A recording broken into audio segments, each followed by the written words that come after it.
My name is Nikola Tesla, and this is the story of me. And if you're listening to this, I suspect you live in the world I dreamed of, but never fully got to see.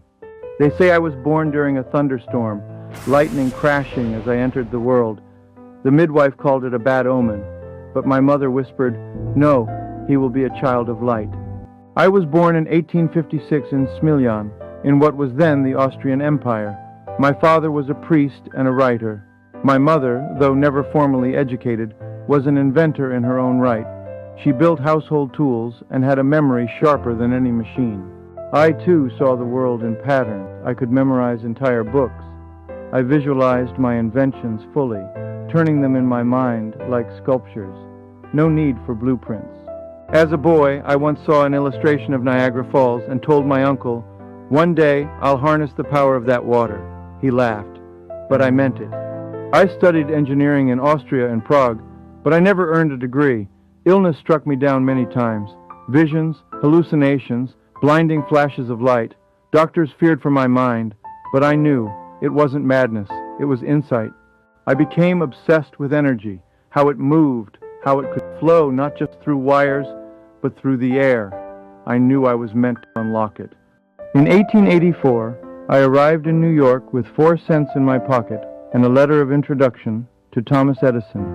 I was told he would recognize a kindred mind. At first he did. I worked day and night improving his direct current systems. He even promised me $50,000 if I succeeded. I did. But when I asked for the reward, he laughed. He called it an American joke. I left. I had nothing, but I had my vision. I knew alternating current was the future. Safer, cleaner, able to travel long distances. Edison called it dangerous. He even staged public electrocutions to discredit me. Then came George Westinghouse, a businessman with integrity. He bought my patents, believed in AC. Together we lit the 1893 Chicago World's Fair. Millions saw it for the first time, a city glowing with artificial light. Then I achieved the impossible. I built the first hydroelectric power plant at Niagara Falls, just as I had once promised. The world changed overnight, but I wasn't done. I wanted more than just electricity. I wanted wireless energy, free communication, global power from the earth itself. I built a tower on Long Island, Wardenclyffe, my biggest experiment. J.P. Morgan funded it until he learned my true intention, free energy for all. He pulled the funding. The tower stood unfinished. My dream collapsed under capitalism's weight. The world wasn't ready.